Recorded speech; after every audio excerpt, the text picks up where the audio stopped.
My father set my diploma on fire at dinner to pressure me into signing my inheritance over to my sister, but he didn't realize my silence was a setup.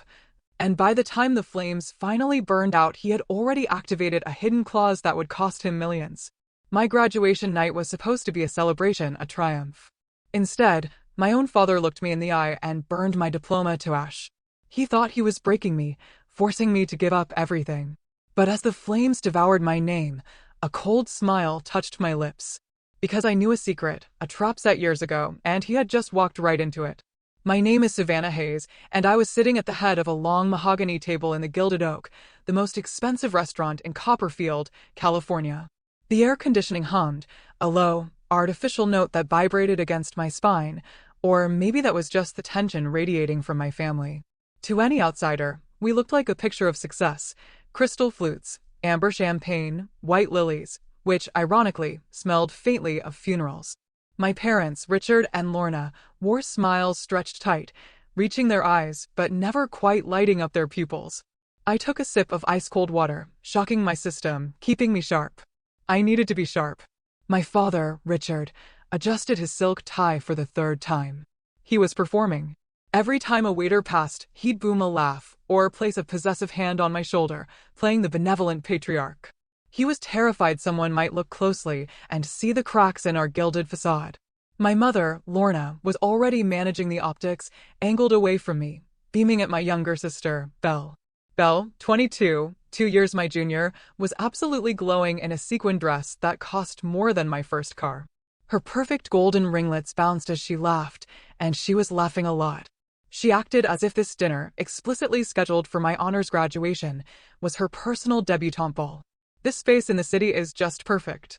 Belle's voice, pitched loud enough to carry to neighboring tables, cut through the quiet hum.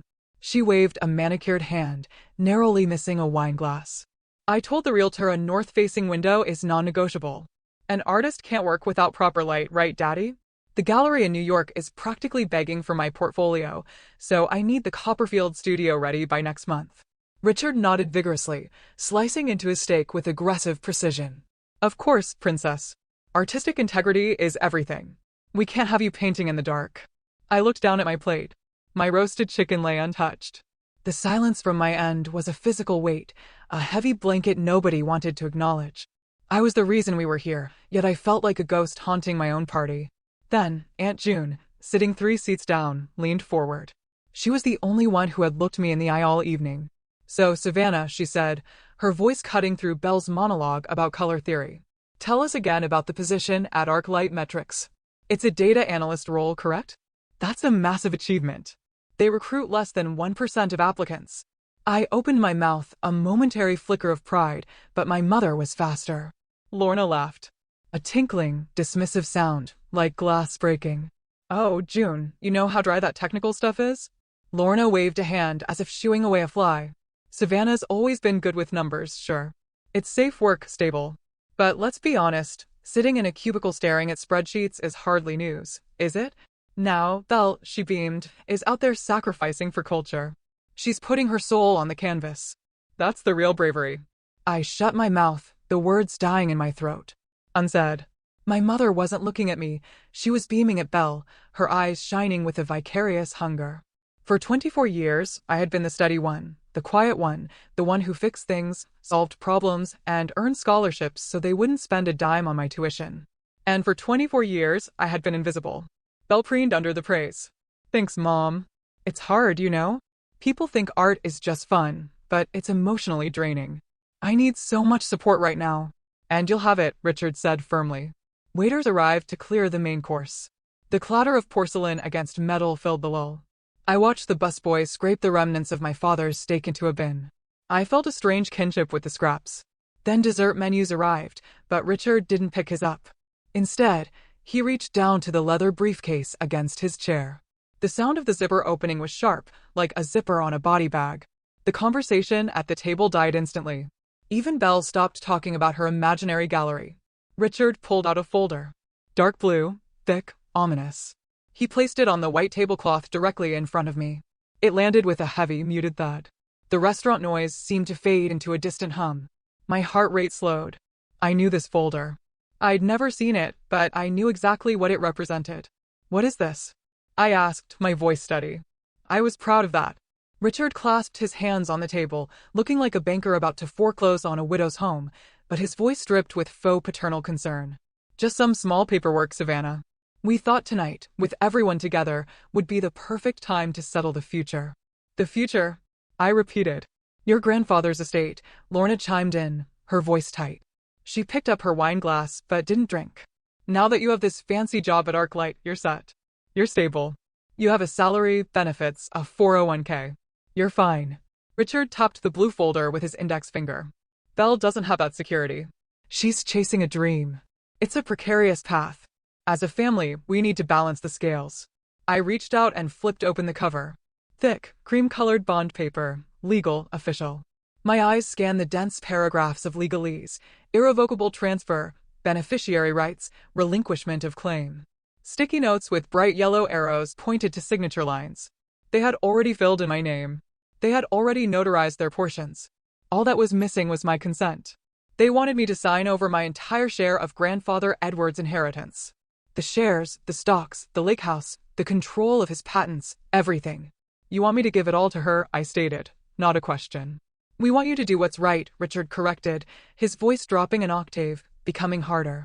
Grandpa Edward was old. He didn't understand the modern economy. He split things down the middle because he thought that was fair. But fairness is about need. Savannah, you don't need this money. Belle does. Think of it as an investment in your sister. Lorna added, her smile straining at the edges. You're the big sister. It's your duty to protect her. I looked at Belle. She wasn't looking at me. She was examining her cuticles, a small, smug smile playing on her lips. She knew. She knew this was coming. This was the real graduation gift, not for me, but from me. I looked back at the document. Perfectly formatted. A cage made of words. If I signed this, I was erasing the only thing my grandfather left specifically for me. I was erasing his trust in me. I closed the folder. I didn't push it back, I just closed it. I looked up, meeting my father's gaze. His eyes were dark, expecting obedience. He had spent my entire life training me to be the path of least resistance. He thought I was water. He thought I would flow wherever he dug the trench. I am not signing, I said. The silence that followed was absolute. It sucked the air out of the immediate vicinity. Belle let out a short, sharp laugh, expecting it to be a joke. When she saw my face, her laugh died. Lorna made a sound in her throat, a sharp click. Excuse me, Richard said, his voice very quiet. I said, I am not signing, I repeated, articulating every syllable. Grandfather left that inheritance to me for a reason. I am not signing it over to Belle so she can play artist in a studio she can't afford. Richard's face turned a shade of red that clashed with the drapes. He leaned forward, encroaching on my personal space. The mask of the loving father slipped, revealing the bully underneath. You selfish, ungrateful child, he hissed. After everything we've done for you, we put clothes on your back, we kept a roof over your head. And this is how you repay us? By hoarding wealth you didn't earn while your sister struggles. I am not signing, I said for the third time. Richard stood up. His chair scraped loudly against the parquet floor, a screech that turned heads at nearby tables. He didn't care anymore. The audience didn't matter if the lead actor was losing control of the script. He reached into the inner pocket of his suit jacket. For a second, I thought he was going to pull out a pen to force it into my hand. But he didn't.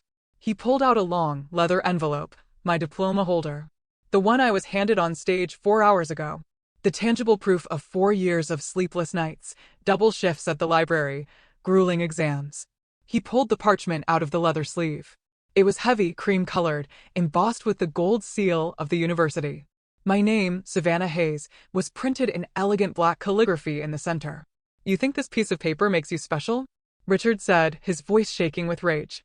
You think this makes you better than this family? He reached into his pocket again and pulled out a lighter. An old silver flip-top, one he'd carried for 20 years. He flicked the wheel.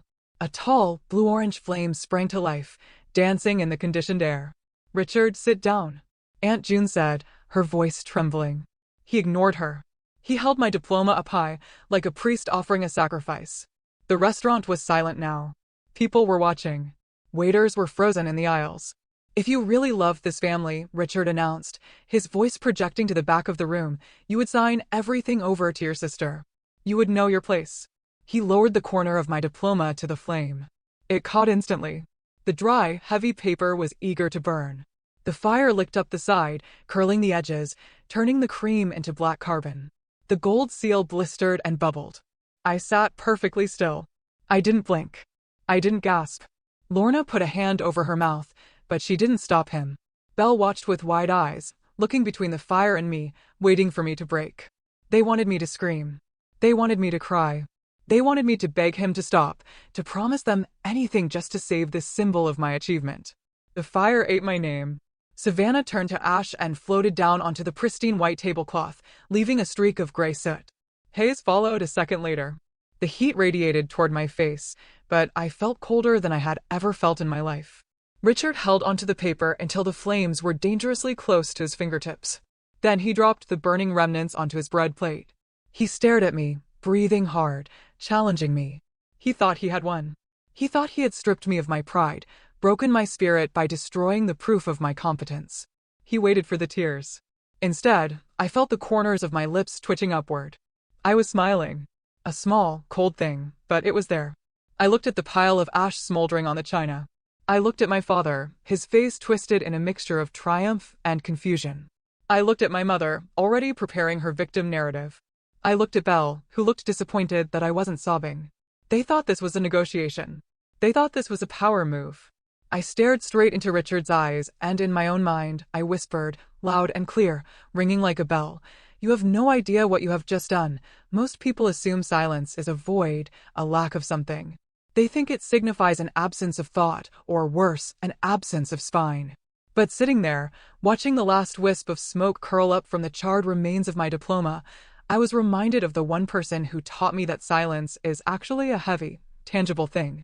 It's a container. And if you're patient enough, you can fill it with ammunition. My education in the art of invisibility didn't begin tonight at the Gilded Oak. It began nearly 2 decades ago in the suburbs of Maple Harbor, in a house that was always perfectly swept, perfectly painted, and perfectly staged for an audience that never went home. I was 10 years old when I first understood that in the ecosystem of the Hayes family, there was only enough oxygen for one star. It was a Tuesday in mid-November. The gymnasium of Maple Harbor Elementary smelled of floor wax and stale popcorn. It was the night of the district science fair. I had spent 3 months growing crystal structures in our basement, carefully monitoring temperature variables and humidity levels. I had a trifold board that I had hand-lettered, measuring the spacing between the headers with a ruler to ensure absolute symmetry.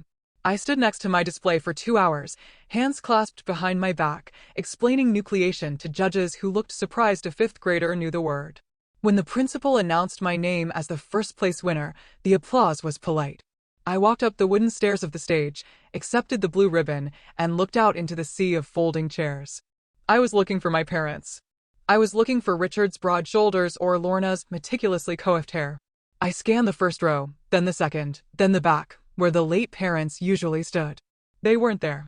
Earlier that afternoon, Belle had developed a sudden, catastrophic case of stage fright regarding her ballet recital. The recital was just a practice run, held in a dance studio 3 towns over, but Belle had wept theatrically in the kitchen, claiming she couldn't possibly perform a play without her mommy and daddy watching. So, they had gone. They had chosen the drama of her potential failure over the certainty of my success. I stood on that stage, holding my ribbon, and I felt a strange sensation, like I was shrinking. It wasn't that I was disappearing, it was that I was being edited out of the frame. I was the background detail that didn't require focus. After the ceremony, I stood outside the school by the flagpole, the wind biting through my thin sweater. Other kids were piling into minivans, high-fiving their fathers, holding their trophies up to the streetlights. I was alone. Then a beat-up Ford truck pulled up to the curb, its engine rattling with a sound like loose change in a dryer. It was my grandfather, Edward Hart. He rolled down the passenger window. He didn't ask where my parents were. He didn't offer a pitying look or a sugary excuse about how busy they were. He just looked at the blue ribbon pinned to my chest, nodded once, and unlocked the door. "Get in," he said. "I know a place that serves milkshakes thick enough to hold a spoon upright." We went to a diner on the edge of town, a place with cracked vinyl seats and a neon sign that buzzed like an angry hornet. We sat in a booth near the back. Grandfather Edward ordered me a cheeseburger and a chocolate shake. He watched me eat for a while, his fingers drumming a slow rhythm on the tabletop. "You're wondering why they're not here," he said. It wasn't a question. Belle had a dance, I mumbled, dipping a fry into ketchup. She gets nervous. Belle gets attention, Edward corrected, his voice gravelly, worn down by years of smoking and shouting over factory machinery. There's a difference. Savannah, your sister is loud. She demands to be looked at. You're quiet. And people like Richard and Lorna, they mistake quiet for low maintenance. They think because you don't scream, you don't need anything. He leaned forward, his steel gray eyes locking onto mine. But let me tell you something, kiddo. The loud ones, they burn out. They need fuel constantly. The quiet ones are the ones who build things. You keep building. Let them have the stage. You own the foundation. That night, he drove me home and walked me to the door. Inside, the house was dark. My parents and Belle had returned and gone to sleep, exhausted from the emotional labor of managing Belle's anxiety. Nobody had left a light on for me. For years later, when I was 14, the pattern solidified into policy. I had been accepted into a prestigious summer program for young coders in San Francisco. It was expensive, but I had calculated the family budget based on figures Richard carelessly left on his desk. I knew we could afford it. I presented my case with a PowerPoint presentation in the living room, outlining how this camp would help my college applications. Lorna had smiled that tight, pained smile she wore whenever I asked for something that required effort. Savannah, honey, she had said, smoothing the fabric of the sofa. We're so proud of you, really, but we have to be realistic. Belle has been scouted for that watercolor intensive in Italy. It's a once-in-a-lifetime opportunity for her. But I got into the coding program, I argued. I earned my spot. Belle just signed up for a trip, Richard snapped from his armchair. It's not just a trip. It's her passion. Look, Savannah, you're smart. You can learn computers from a book in the library. You're always fine. You're self-sufficient. Belle needs this push. She needs the structure. So, because I'm capable, I get less? I asked. Because you're capable, you should understand sacrifice, my mother said, closing the discussion. They sent Belle to Italy for 6 weeks. I spent that summer in the garage with grandfather Edward. While Belle was sending home postcards of Venetian canals and complaining about the lack of ice in European sodas, I was learning how to strip wire and solder circuit boards. Edward's garage was a sanctuary of organized chaos. It smelled of ozone, cedar sawdust, and old coffee. Shelves were lined with parts from Hartfield Instruments, the company he had built from the ground up and then stepped back from when his health began to decline. He never treated me like a child. He treated me like an apprentice. He handed me broken radios, non-functioning toasters, and fried motherboards and told me to figure out why they had died. Diagnose the problem, he would say, leaning over my shoulder as I prodded a circuit with a multimeter. Don't guess. Look at the path of the current. Where does it stop? That's your answer. One rainy afternoon, the kind where the sky turns a bruised purple and the rain hammers against the aluminum garage door like handfuls of gravel, we were working on an old tube amplifier. The warm glow of the vacuum tubes was the only light in the room. Edward was in a contemplative mood. He had been coughing more lately, a dry, hacking sound he tried to hide with a handkerchief. I built Hartfield Instruments to solve problems, he said suddenly, not looking at me. He was staring at the glowing tubes. Precision, accuracy, truth. That's what machines give you. They don't lie. If a resistor is blown, it's blown. It doesn't try to convince you it's actually working perfectly while stealing power from the rest of the system. I looked up from my soldering iron. Are we talking about resistors, Grandpa? He chuckled, a wheezing sound. We're always talking about resistors, Savannah. Resistance is what stops the flow. Sometimes resistance is good. It protects the sensitive parts. But sometimes... He trailed off, his face darkening.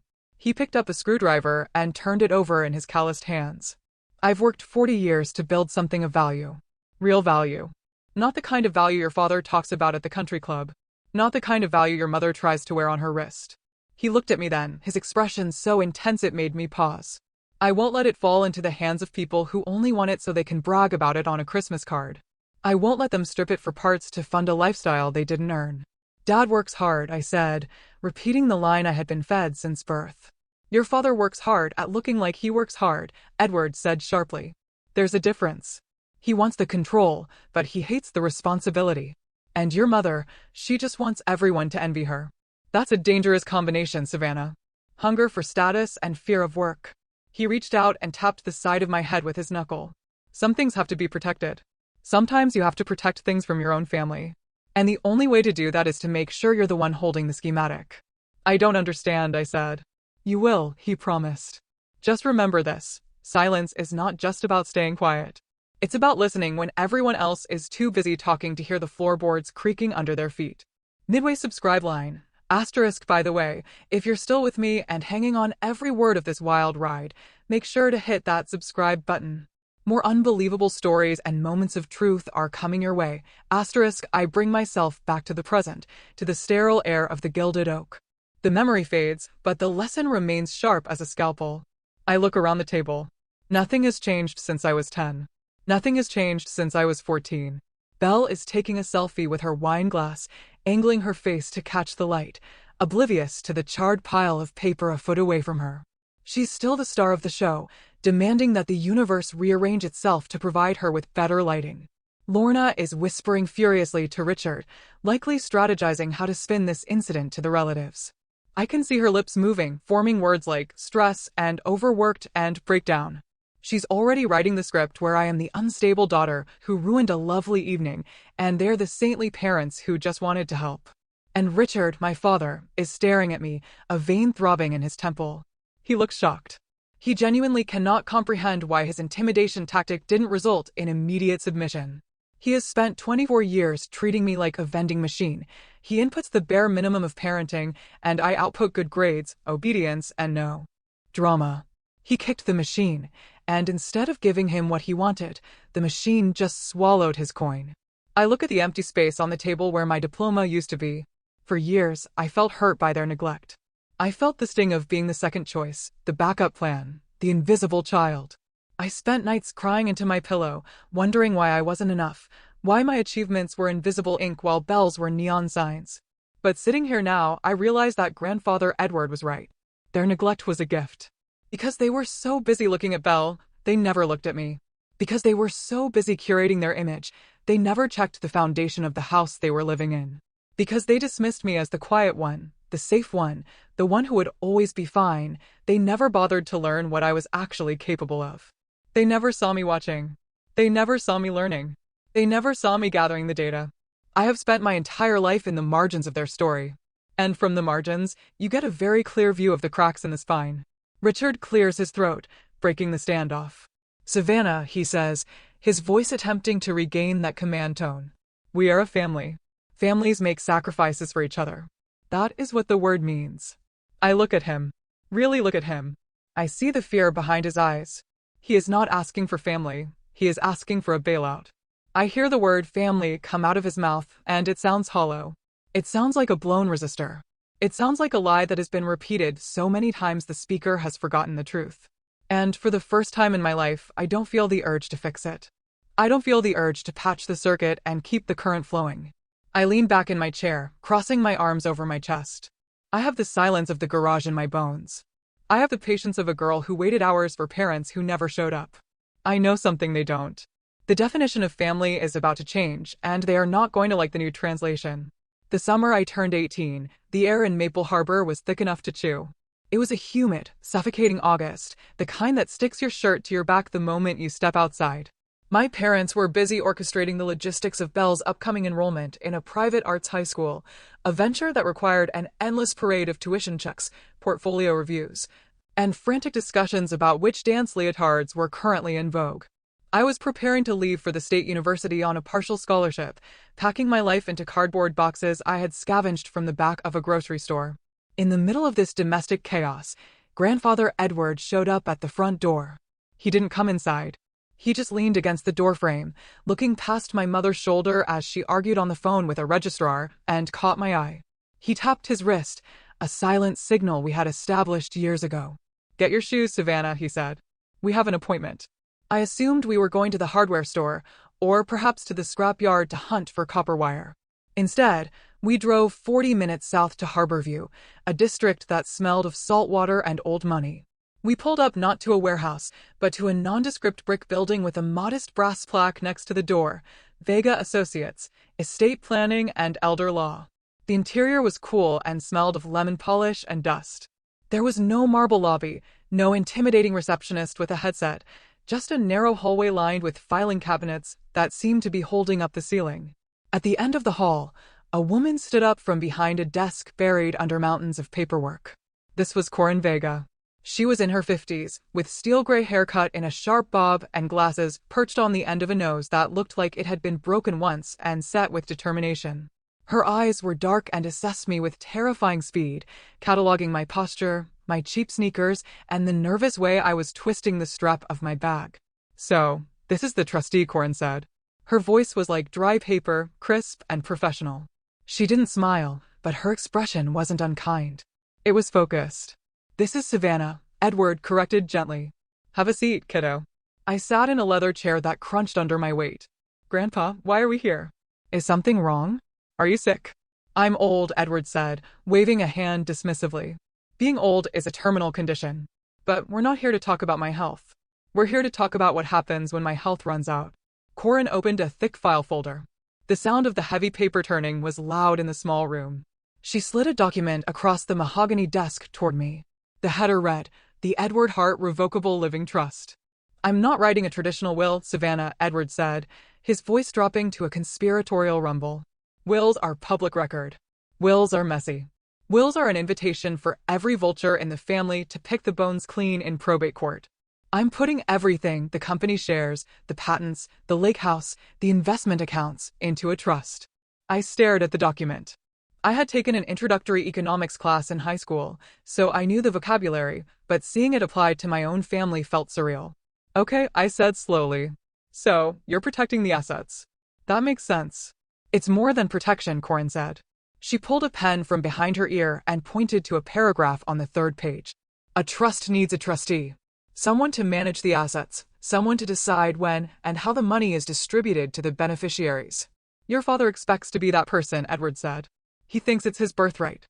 He thinks the moment I'm gone, he gets the keys to the kingdom so he can liquidate Hartfield Instruments and fund your mother's social climbing and your sister's hobbies." "He'll be furious if he's not," I whispered. The thought of Richard's rage made my stomach turn over. "Grandpa, you can't do this. If you cut him out of control, he'll burn the house down. He'll take it out on me." Edward leaned forward. The fluorescent light reflected in his eyes, making them look hard and bright. "He won't be able to take it out on you, Savannah, because you will be the one holding the steering wheel." I froze. "What?" "I am naming you as the sole successor trustee," Edward stated.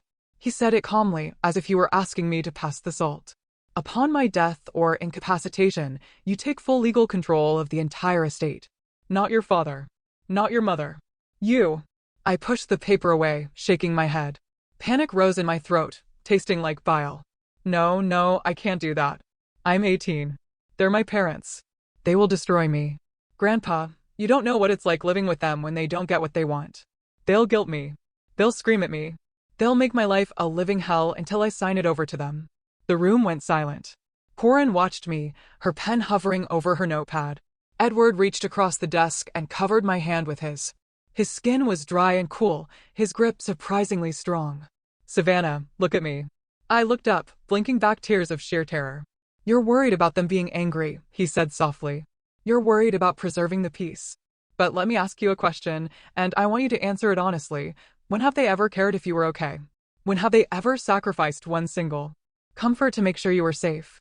I opened my mouth to defend them, to find one example, one moment of pure parental sacrifice. I thought of the science fair. I thought of the camp money diverted to Belle. I thought of the empty seat at my high school graduation where my father should have been, but he was golfing with a client. "They're my family," I said weakly. "Family is not a blood type," Edward said. "It is behavior. And their behavior tells me that if I leave this money to them, they will waste it. And in 10 years, they will be broke and coming to you for a loan. I am doing this to save the legacy, yes, but mostly, I am doing this to give you a shield." Corin cleared her throat. "This brings us to the contingency clauses. This is the part that makes this trust unique." She flipped to page 12. The text was dense, but she summarized it with the precision of a surgeon. "We have inserted a specific provision regarding the conduct of the beneficiaries," Corin explained. "We call it a no coercion clause. It's aggressive, but given your grandfather's description of your family dynamics, we believe it's necessary." "Read it," Edward commanded. Corin adjusted her glasses and read aloud from the document. "Should any beneficiary attempt to coerce, intimidate, harass, or apply undue duress upon the trustee for the purpose of altering the distribution of assets, forcing a resignation of the trustee, or compelling the transfer of assets outside the stipulations of this trust, said beneficiary shall immediately forfeit their entire interest in the trust estate. She looked up at me. Do you understand what that means, Savannah? I shook my head, trying to process the legalese. It means if they bully me. It means, Edward said, a grim smile touching his lips, that if they try to force you to sign anything, if they corner you, threaten you, or try to guilt-trip you into giving up your control, they lose everything. Not just control, but the money too. Their share goes to zero. The logic is simple, Corin added.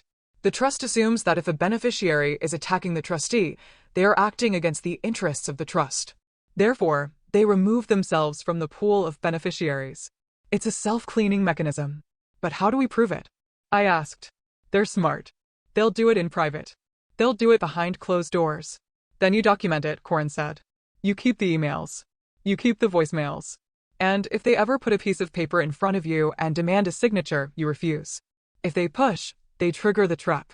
I sat back in the chair. The magnitude of what they were handing me was heavy, like a loaded weapon. It was terrifying. But for the first time, I felt a strange sense of power. My silence, my ability to observe, my capacity to endure their neglect. Grandpa was turning all of it into armor. Why me? I asked quietly. Why not just hire a professional trustee, a bank? Because a bank doesn't know them, Edward said. A bank would just cut checks until the money ran out. You know who they are. You know what they're capable of. And more importantly, Savannah, you know the value of $1 because you've had to work for every single one you've ever had. He leaned back, looking tired but satisfied. Someday, they will test you. They will come for you, not because they need the money, though they will say they do, but because they need control. They can't stand the idea that the quiet girl in the corner holds the keys. Don't give them the keys. Don't give them the satisfaction. We spent another hour going over the details. Corin explained the duties of an executor, the difference between income and principal, and the fiduciary responsibilities I would carry. I listened, absorbing every word, filing it away in the same part of my brain where I stored complex code and statistical models. When we finally left the office, the sun was beginning to set, painting the sky over the harbor in bruises of purple and orange. We got back into Edward's truck. He didn't start the engine immediately. He sat there, staring out at the ocean through the dirty windshield. Promise me something, he said. He didn't look at me. Anything, I said. If that day comes, he said, his voice raspy, if I'm gone and they corner you, if they use guilt or anger or that fake love they turn on like a faucet, don't argue with them. Don't try to explain the trust. Don't try to make them understand logic. They are immune to it. He turned the key in the ignition, and the engine coughed to life. Just let them dig their own hole. Let the truth speak for itself. You just stand your ground. I promise, I said. I will not sign. No matter what. Edward nodded. He reached into his flannel shirt pocket and pulled out a pack of gum, offering me a stick. It was his way of saying the serious business was done. But on the drive back to Maple Harbor, I watched his hands on the steering wheel. They were trembling slightly. It was later that night, after I had walked into the kitchen to get a glass of water, that I saw it. The light in his study was on. I peeked through the crack in the door. Edward was sitting at my father's desk. The only light came from the brass banker's lamp, casting a pool of yellow illumination on the green blotter. He was hunched over a stack of papers, the final versions of the documents we had seen in Corin's office. He was coughing, a deep, wet sound that rattled his chest. He took a handkerchief, wiped his mouth, and then picked up his pen. His hand shook as he hovered over the signature line, but then he steadied it. He pressed down hard, signing his name with a flourish that looked like defiance in ink. He was not just signing a legal document. He was closing the blast doors. He was setting a trap that would sit dormant for years, waiting for the exact moment my parents' greed outweighed their caution. I watched him from the hallway, standing in the dark. And I realized that he was not doing this because he hated them. He was doing this because he knew them. He was protecting the family from itself. And as I stood there, invisible in the shadows, I understood that my grandfather was the only person in the world who saw me not as a piece of furniture, but as the only structural beam strong enough to hold up the roof. I went back to my room without making a sound. I never told him I saw him that night. I never told him that the image of him signing those papers under the yellow lamp would burn itself into my memory, a beacon I would look for years later when the fire of a lighter was burning my name to ash. The next 4 years were a blur of caffeine, fluorescent lights, and the blue glow of dual monitors. While my family, back in Maple Harbor, was constructing a fantasy life, I was building a real one, brick by brick, in the library of the state university. My major was data science, with a minor in economics. It was dry, unglamorous work. It consisted of long nights debugging Python scripts and running regression models until my eyes burned. I worked 20 hours a week as a lab assistant for a professor researching machine learning algorithms. It paid just enough to cover my rent in a drafty off-campus apartment that smelled perpetually of ramen noodles and damp drywall. I applied for every grant, every scholarship, every work-study program available. I didn't ask Richard or Lorna for a dime. I didn't have to. I had calculated my budget down to the cent. However, if you listened to my parents speak at family gatherings, you would think they were bankrolling a royal expedition. We're just sacrificing so much to put Savannah through that program, I heard Richard say to a cousin at Thanksgiving during my sophomore year. He was swirling a glass of expensive scotch that cost more than my monthly grocery budget. It's a heavy load, but you know, education is paramount. We want her to focus on her studies, not money. I stood in the hallway, holding a tray of appetizers, and said nothing.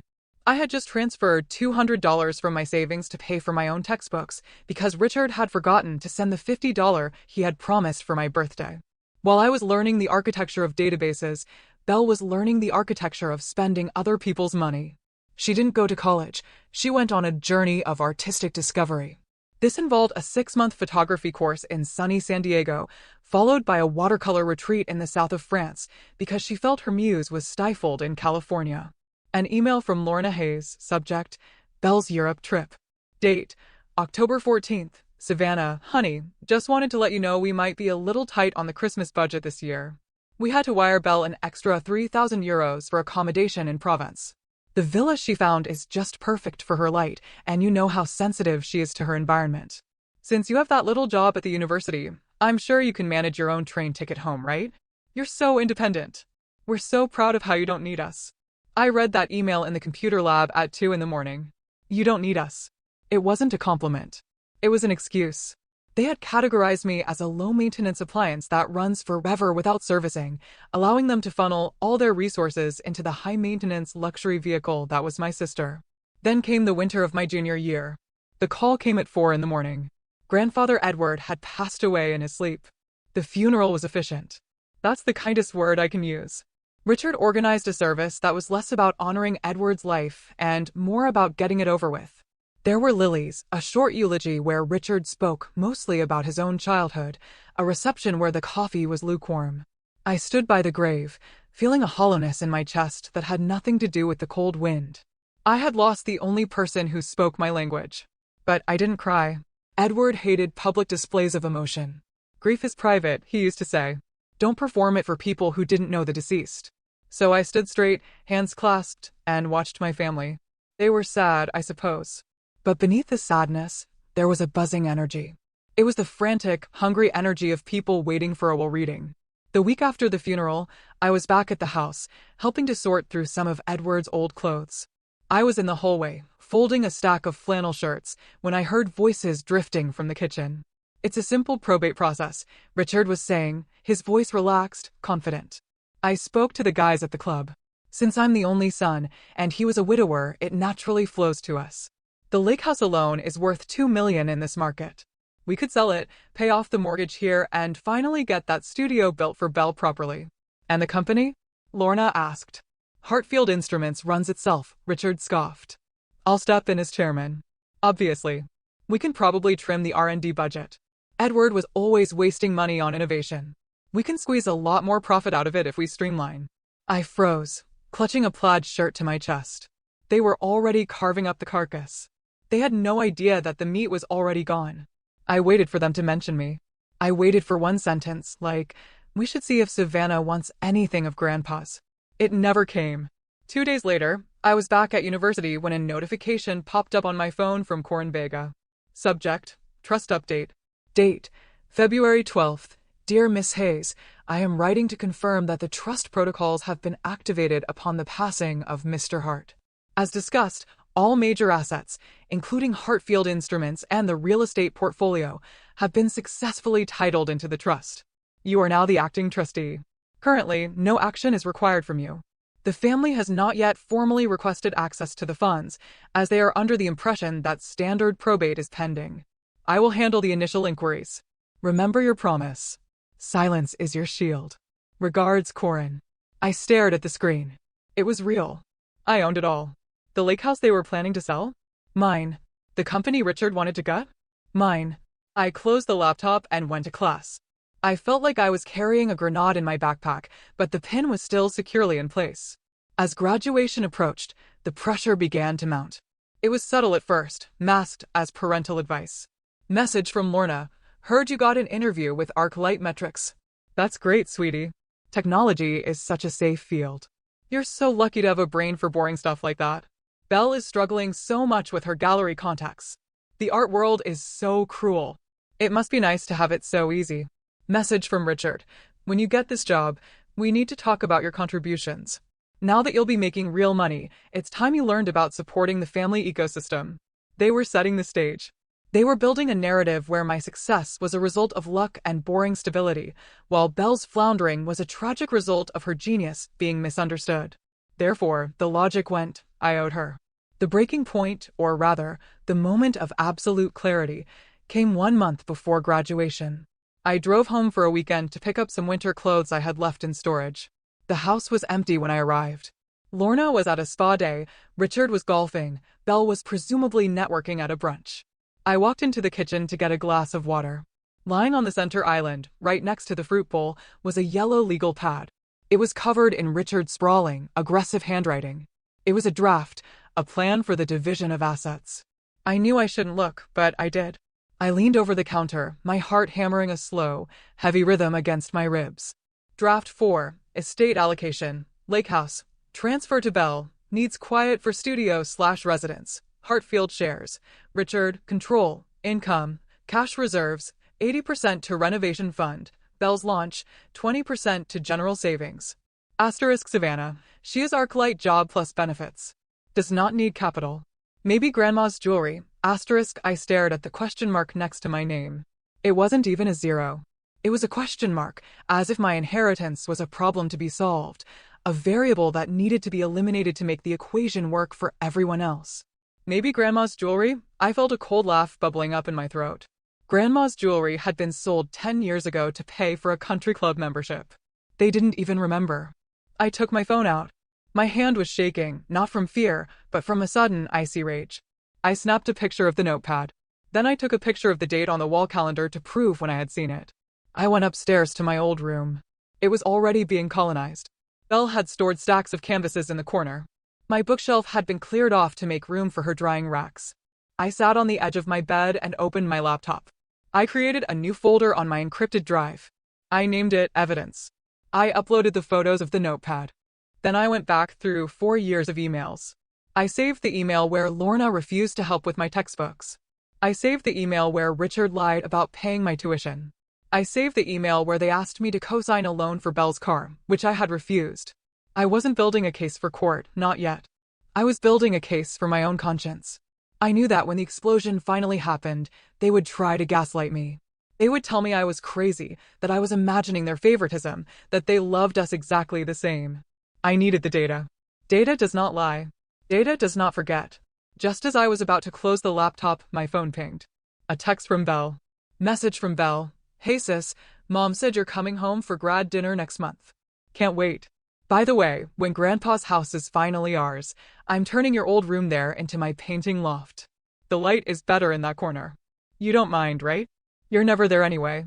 Winking face. I stared at the winking kissy face emoji. She had already moved in. In her mind, the deed was done. The ink was dry. She was measuring the drapes for a house she didn't own, paid for by a grandfather she had barely visited, stealing a room from a sister she barely acknowledged. I looked around my childhood bedroom at the encroaching canvases, at the dust motes dancing in the afternoon sun. I thought about the no coercion clause resting in a safe in Harborview. I typed back, we can talk about it at dinner. I sent the text. Then I took a screenshot of her message and dragged it into the evidence folder. I sat there in the silence, listening to the hum of a train when the locomotive is still miles away, but coming fast. They were so sure of themselves. They were speeding toward a cliff, laughing and drinking champagne, completely unaware that the bridge was out and I was the only one with the map. I closed my laptop with a snap. The sound echoed like a gunshot in the empty house. It was time to get ready for graduation. The week leading up to graduation felt less like a celebration and more like the stillness before a hurricane makes landfall. The air pressure in my life was dropping rapidly, and the sky was turning that bruised greenish-gray color that warns you to board up the windows. It started with a phone call from Richard on a Tuesday afternoon. I was in the break room at ArcLight Metrics, staring at the coffee machine as it dripped dark liquid into a carafe, when my phone buzzed against the laminate counter. "Savannah." My father's voice boomed down the line. He didn't say hello. He sounded jovial, the way he always did when he was trying to sell something to a client. "I was just at the club with Bob Miller. You know Bob? His son works in finance in San Francisco. We were talking about the market for data analysts." "Hello, Dad," I said, taking my cup. "Bob's son must be doing well." "Oh, he's killing it," Richard said, but I told him my Savannah is going to outpace him in a year.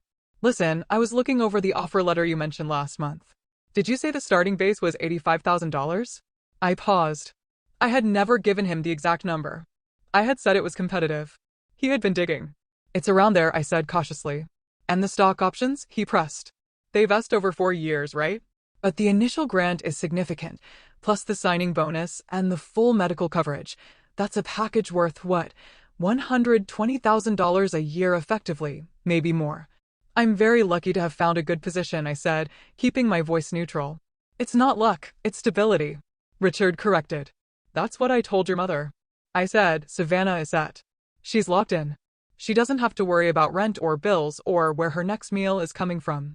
She has achieved escape velocity." He paused, and I could hear the ice clinking in his glass on the other end. "Unlike your sister," he added, his voice dropping to a somber, worried register. "Belle, she's struggling. Savannah, the art world is brutal. She doesn't have a corporate ladder to climb. She's out there in the wilderness without a map." "She has a map, Dad," I said, leaning against the counter. "She has the map you and Mom drew for her." "We're just trying to level the playing field," he said quickly. "You understand that, right? Economics is your thing. Allocation of resources based on need. You have the surplus. She has the deficit. It's just math, right?" "Just math," I said. I hung up the phone with a cold knot in my stomach. He wasn't calling to congratulate me. He was conducting an audit. He was tallying up my assets to justify stripping me of my inheritance. He needed to believe that I was so wealthy, so secure, that cutting me out of Grandfather Edward's trust was not theft, it was charity. 2 days later, the assault shifted from financial to emotional. I opened my inbox to find an email from Lorna. The subject line was "Planning for the Future." There was no greeting. It was a stream of consciousness that read like a ransom note written by a socialite. "Savannah, I'm looking at the invoices for Belle's website launch and the retainer for the PR firm in New York. You have no idea how expensive it is to build a brand from scratch. People judge you by your image. If she doesn't launch big, she fails. We cannot let her fail. I know you have always been the independent one.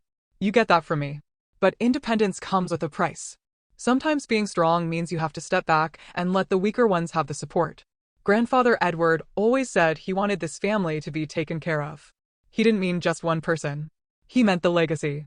We need to make sure everyone is on the same page at dinner. Please do not make this difficult. Mom." I read the email twice. "She's the legacy." I closed my eyes and rubbed my temples. They were rewriting history in real time. They were turning Grandfather Edward, a man who wore flannel shirts and fixed his own toaster, into a patron of the high arts, who would have wanted his money spent on gallery openings and PR retainers. It was insulting, but it was also terrifyingly coordinated. They were closing ranks. Then a different notification popped up. A stark contrast to the emotional debris Lorna had just dumped in my inbox. From Corin Vega. Subject: Trust Review Post-Graduation. "Miss Hayes, I am confirming our appointment for next week to finalize the activation of the operational provisions of the trust. I have the documents ready for your review as the sole trustee. I suspect the pressure is mounting. Remember what Edward told you. When they corner you, do not argue. Do not try to win the debate. Just remember there is a bigger document than whatever piece of paper they put in front of you. You have the trump card. You do not need to play it until the game is over. Stay the course. CV." I exhaled a breath I didn't know I had been holding. The bigger document. I thought about the binders sitting in the safe in Corin's office. I thought about the video file on the encrypted drive. My parents were playing checkers. They were moving pieces around the board, thinking they were clever, thinking they were trapping me. They had no idea that Grandfather Edward had already bought the board, the pieces, and the table they were playing on. On Friday, the day before the ceremony, the atmosphere at my office was festive. There was a sheet cake in the break room for the three of us who were graduating from our respective master's programs. We're going to Ollie's. After work, Sarah, a junior analyst, told me, beaming, holding a plastic fork. Happy hour prices, terrible karaoke. It's going to be great. You have to come, Savannah. You need to blow off some steam. I looked at her. She looked so normal. Her parents were coming into town, and they were going to buy her dinner and tell her they were proud of her. There would be no contracts to sign. There would be no negotiations. I can't, I said. The lie tasted like ash in my mouth. I have a family dinner. My parents planned something special at the Gilded Oak. Oh, fancy. Sarah laughed. That sounds amazing. Enjoy the champagne. Yeah, I said, forcing a smile. Enjoy. I walked back to my desk and sat down. A family dinner. It sounded so benign, but I knew better. It wasn't a dinner. It was an ambush. I felt like a soldier polishing her boots before walking into a minefield. I unlocked my phone and opened Instagram. It was a mistake, but I couldn't help myself. I needed to know the enemy's position. Belle's story was at the top of my feed. The first clip was her spinning in a dressing room, wearing a shimmering silver cocktail dress. Caption, #graduation fit check. The next clip was a close-up of her makeup, done by a professional artist. Caption, #glam squad coming through. The third clip was a photo of a floor plan. It was a blueprint for a loft space in downtown Copperfield. She had drawn hearts over the corner office. Caption, Big Sis is finally graduating tomorrow, which means the real future starts now. Can't wait to sign the lease on this beauty next week. #studio loading, #new chapter, #blessed. I stared at #studio loading. She wasn't just hoping for the money, she had already spent it. She had already told her friends, her followers, her realtors that the funding was secured. The level of entitlement was breathtaking. It wasn't just that they wanted the money. It was that they couldn't conceive of a reality where they didn't get it. They saw me as a vending machine. I was just the mechanism that had to be pressed to release the prize. I went home to my small apartment. It was quiet. The sun was setting, casting long shadows across the floor. I stood in front of the full-length mirror in my bedroom. I was wearing the dress I planned to wear to the dinner, a simple navy blue sheath dress, professional, understated armor. I looked at my reflection. I looked tired. There were dark circles under my eyes that concealer couldn't quite hide. I am not signing, I said to the mirror. My voice sounded thin, weak. I cleared my throat. I stood up straighter. I channeled Corin Vega's dry legal tone. I channeled Grandfather Edward's stubborn gravel. I am not signing. I will not sign that. No, absolutely not. I practiced the variations for 20 minutes. I watched my own face. I watched for the flinch. I watched for the hesitation. And then, suddenly, I stopped. I realized I didn't need to practice. This wasn't a line I had to memorize. This wasn't a performance. Refusing to sign wasn't something I had to do. It was who I was. For 24 years, I had been the one who didn't sign. I didn't sign up for their drama. I didn't sign up for their validation. I didn't sign up for their version of reality. I had already refused them 1,000 times in 1,000 small ways. This was just the final, formal rejection. The fear evaporated, replaced by a cold, hard certainty. I wasn't going to that dinner to argue. I was going to witness. I was going to let them verify the hypothesis that Grandfather Edward and I had formed 4 years ago. I checked the time. It was 6 o'clock. The reservation was at 7 o'clock. I sat down at my desk and opened my laptop one last time. I pulled up the email thread with Corin. I typed quickly, my fingers flying over the keys. To Corin Vega. Subject, tonight. I am heading to the restaurant now. The pressure has been building all week. They have hinted at papers. They have hinted at the sacrifice I need to make. If they bring anything for me to sign tonight, I will not. I am prepared for them to make a scene. Just letting you know in advance so you can have the file ready for Monday. Savannah. I hit send. I stood up and grabbed my purse. My hand hovered over the doorknob. My phone buzzed. Corin replied instantly. From Corin Vega. Subject, tonight. Good. Just be yourself. Let them do the talking. And remember, silence can be evidence too. CV. I stared at that sentence. Silence can be evidence, too. They were going to fill the silence with noise, with threats, with guilt. And every word they said was going to be another nail in the coffin of their own inheritance. I turned off the lights in my apartment. I walked out into the cool evening air. I got into my car and drove toward the center of town, toward the lights of the Gilded Oak, toward the fire that was waiting for me. I was ready to burn, or rather, I was ready to watch them burn themselves. The waiter had just cleared the main course, leaving behind the heavy, savory scent of truffle oil and red wine reduction that hung over the table like a fog. The ambient jazz music, which had been a polite saxophone murmur all evening, seemed to fade into a dull buzz, drowned out by the thrumming tension in my own ears. I looked at the blue folder sitting on the white tablecloth. It was heavy, textured cardstock, the kind used for high-end corporate presentations. It sat there, between the crystal salt shaker and the centerpiece of white lilies, looking less like a legal document and more like a weapon that had just been unsheathed. Richard placed his hand flat on the table, his manicured nails clicking against the wood. He leaned forward, adopting the posture of a benevolent CEO addressing a difficult shareholder meeting. "Savannah," he began, his voice smooth, pitched perfectly to be heard by our relatives at the far end of the table without alerting the neighboring diners. "We need to be practical. We have supported you for 24 years. We carried you through your education. We provided the safety net that allowed you to take risks, to focus on your grades, to get this job at ArcLight." I watched his lips move. It was fascinating, in a clinical sort of way, to watch him construct a reality that did not exist. He was claiming credit for the scholarships I won, for the 3 jobs I worked, for the rent checks I wrote myself. He was rewriting the history of my neglect and calling it support. And now, he continued, gesturing vaguely toward Belle, "It is time for you to do the right thing. To balance the ledger. You are established. You have a career path that is essentially a paved road to wealth. Your sister is an artist. Her path is rocky. It requires capital." Belle perked up at the mention of her struggle. She took a sip of champagne, leaving a peach-colored lipstick stain on the rim. "Exactly," she said, her voice a little too loud, a little too brittle. "I actually already put a deposit down on a studio on the west side. The realtor said if I don't close by the 1st of the month, I lose the space.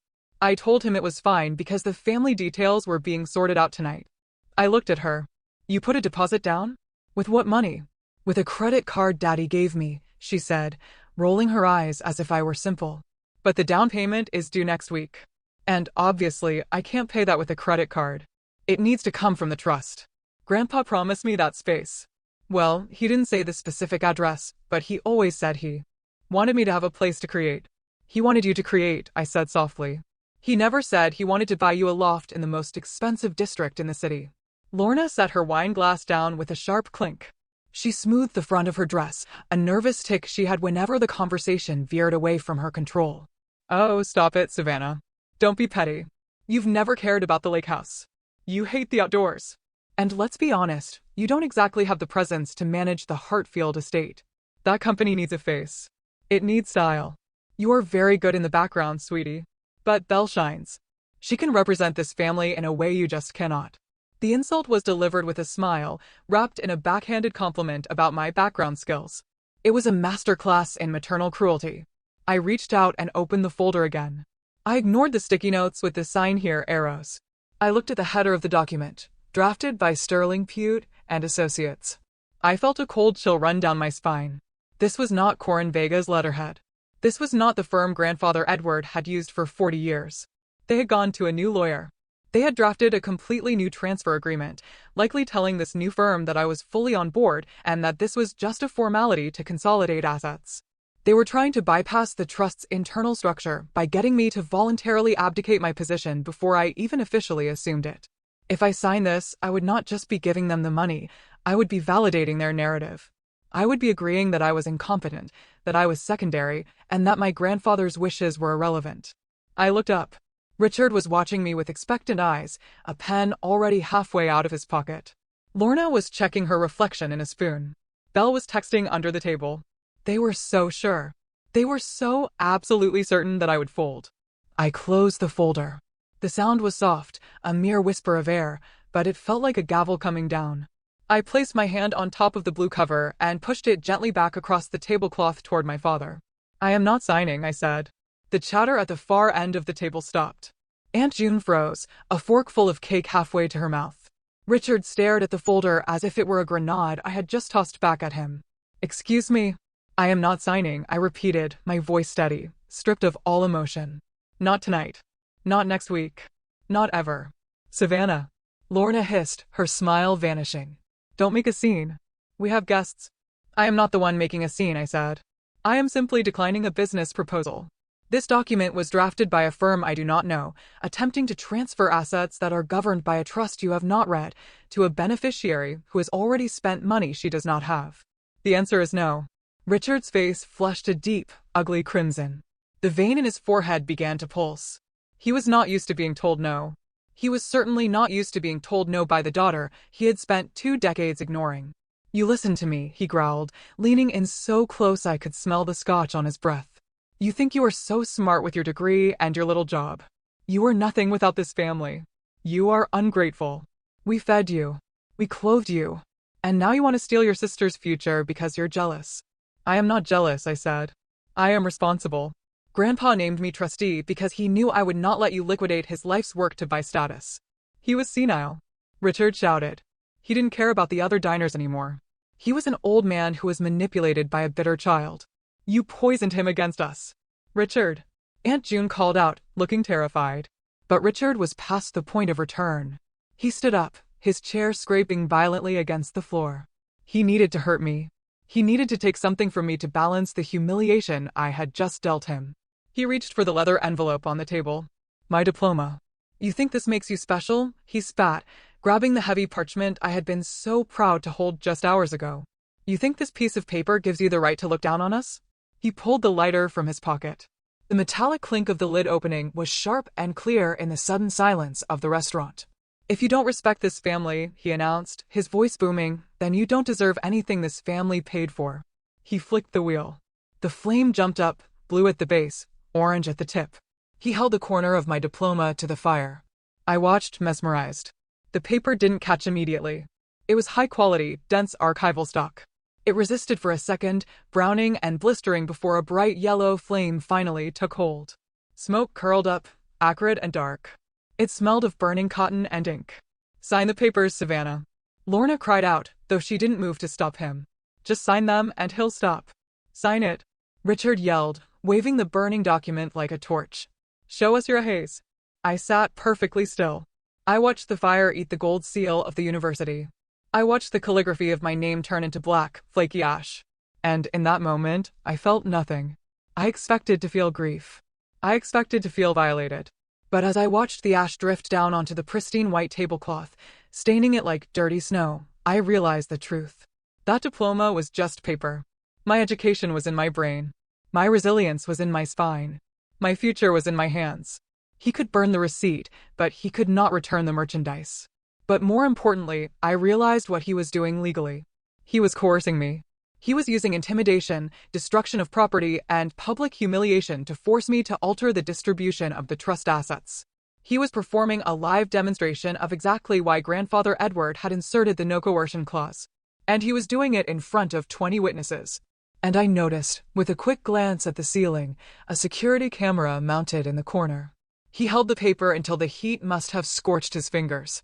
Then he dropped the flaming ruin onto his bread plate. It smoldered there, a heap of black carbon, the last few sparks dying out. Richard stood there, panting, his chest heaving. He looked at me, waiting for the breakdown. He wanted tears. He wanted me to fall to my knees and beg for forgiveness. He wanted to see the little girl who used to wait by the window for him to come home. That little girl was gone. I slowly pushed my chair back and stood up. I smoothed the skirt of my navy dress. I picked up my purse. I looked at the pile of ash. Then I looked at Belle, whose mouth was hanging open. I looked at Lorna, who was pale and trembling. Finally, I looked at Richard. You just proved Grandpa right, I said. My voice was not loud, but in the dead silence of the room, it carried like a bell. Richard blinked. Confused. What? You think you just destroyed me? I said calmly. But you didn't. You just destroyed yourself. I didn't explain. I didn't mention the clause. I didn't mention Corin Vega, or the video files, or the trap that had just snapped shut around their ankles. I simply turned around. Savannah. Richard barked. Sit down. We are not finished.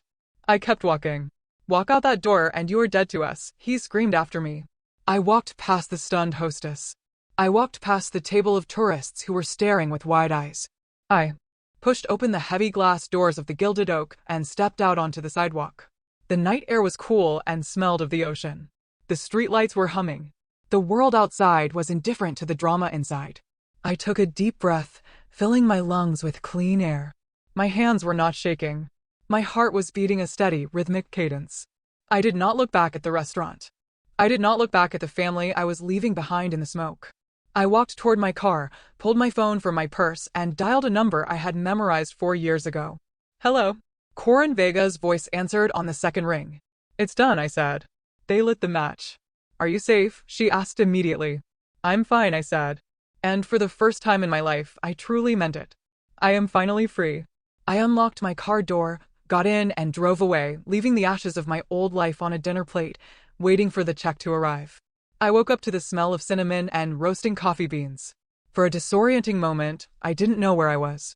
The ceiling above me was textured plaster, not the smooth, sterile drywall of my apartment, and the light filtering through the window was soft and filtered through yellow curtains, not the harsh gray morning light of the city. Then I shifted, and the stiffness in my neck reminded me I was on the floral sofa in Aunt June's living room in Northbridge. I had driven here last night, shaking and exhausted after fleeing the Gilded Oak. June had opened her door, taken one look at my face, and simply pulled me inside. She hadn't asked for details. She had just given me a blanket and a pillow. I sat up, pulling the quilt around my shoulders. The terror of the previous night had evaporated, replaced by a dull, aching clarity. I felt like a survivor walking through the wreckage of a house fire the morning after, assessing what was lost and realizing that everything important was actually safe in my pocket. My phone was sitting on the coffee table where I had left it. It was vibrating.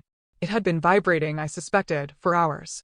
The screen lit up every few seconds with a new notification, a relentless strobe light of family drama. I reached for it. My hand didn't shake. I felt a strange detachment, like I was an anthropologist studying the behavior of a primitive and aggressive tribe. I unlocked the screen. The sheer volume of communication was staggering. There were 14 missed calls from my mother, 6 from my father, and a barrage of text messages that had accumulated like digital silt. I opened the thread with Belle first. From Belle, sent 8:42 a.m. Thanks for ruining last night. Seriously, I had to spend 2 hours calming Mom down in the bathroom. Dad says you'll fix this once you calm down and stop being dramatic. I already told my landlord I'm getting the studio, so don't make this harder than it has to be. Just sign the stupid papers so I can get my keys. I stared at the words. There was no question about my well-being. No apology for watching our father burn my property.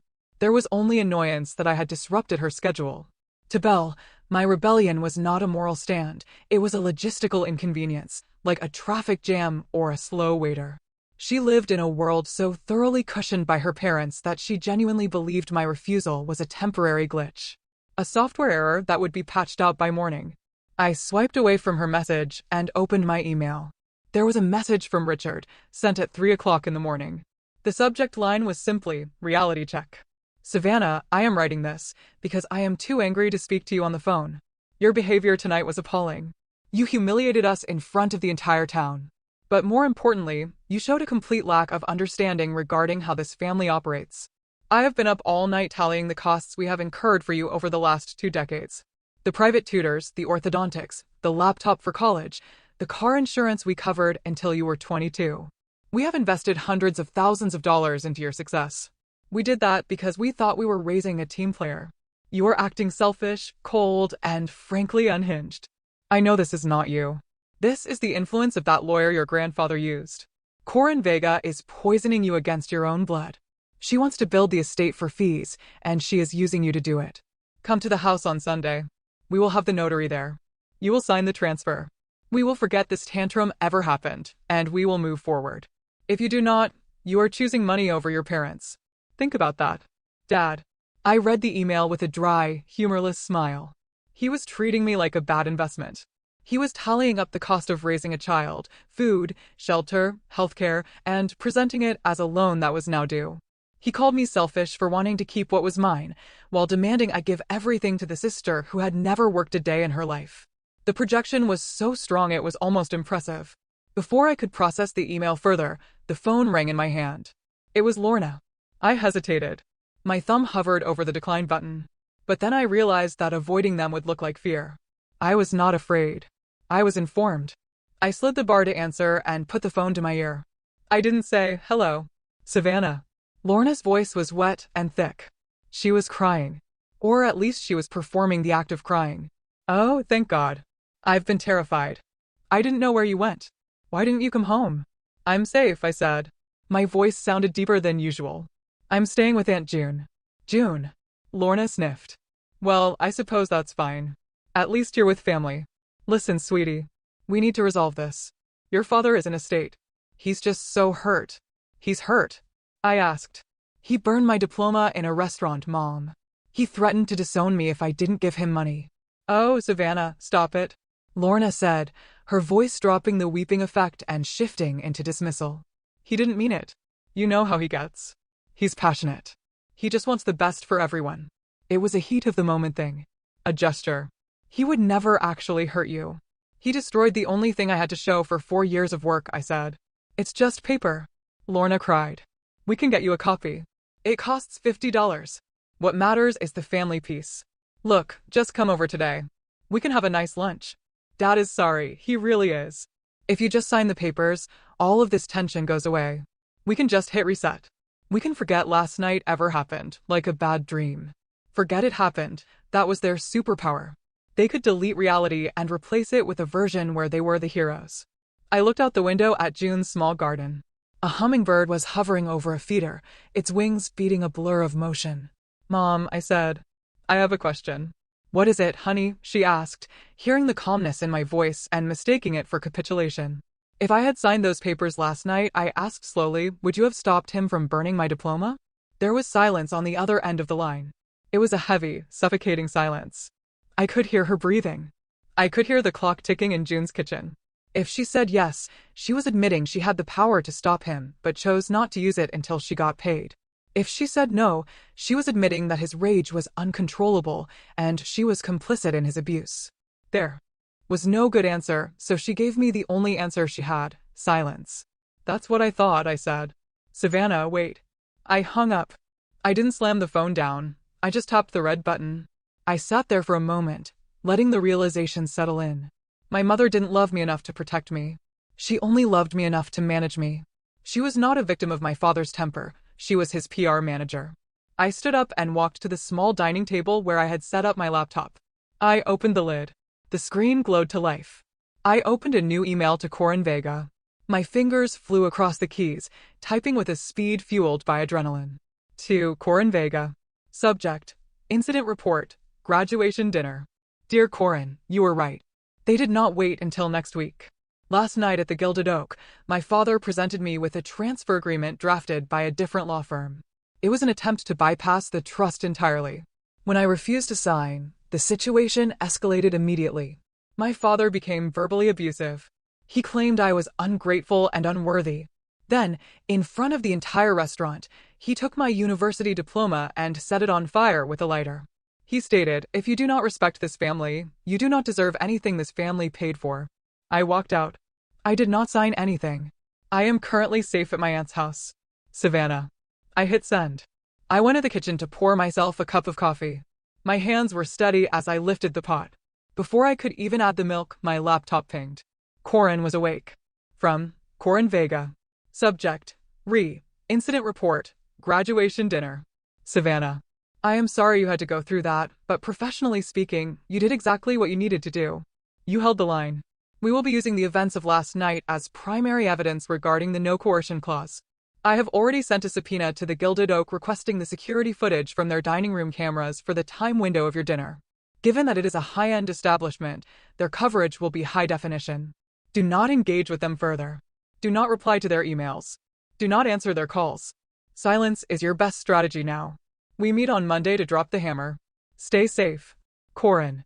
I felt a wave of relief so strong it almost made my knees buckle. The security footage, of course. Grandfather Edward's lawyer was 5 steps ahead. My father thought he had performed a power play in private, but he had actually performed a felony on tape. Coffee? I turned around. Aunt June was standing in the doorway of the kitchen. She was wearing a worn floral robe and holding a plate of warm blueberry muffins. Her gray hair was messy, and her face was lined with sleep, but her eyes were kind. She didn't look like Richard. She didn't look like Lorna.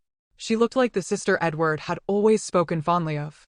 "Thank you," I said, taking the mug. We sat at the small kitchen table. June didn't ask me why I was there. She didn't ask what had happened. She just pushed the plate of muffins toward me.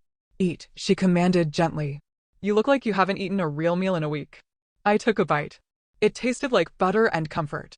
"I'm sorry to intrude like this," I said. "I didn't know where else to go." June smiled, sipping her tea. "You're not intruding, Savannah. You're landing." She looked at me over the rim of her cup. "Your grandfather called me, you know. About a month before he passed." I stopped chewing. "He did. He told me that things might get ugly," June said, her voice matter of fact. "He told me that Richard and Lorna had lost their way a long time ago. He was worried about you. He said, 'June, someday that girl is going to need a place to land on her feet where nobody is asking her for a check.' I promised him I'd keep the kettle warm." Tears pricked my eyes. Real tears this time.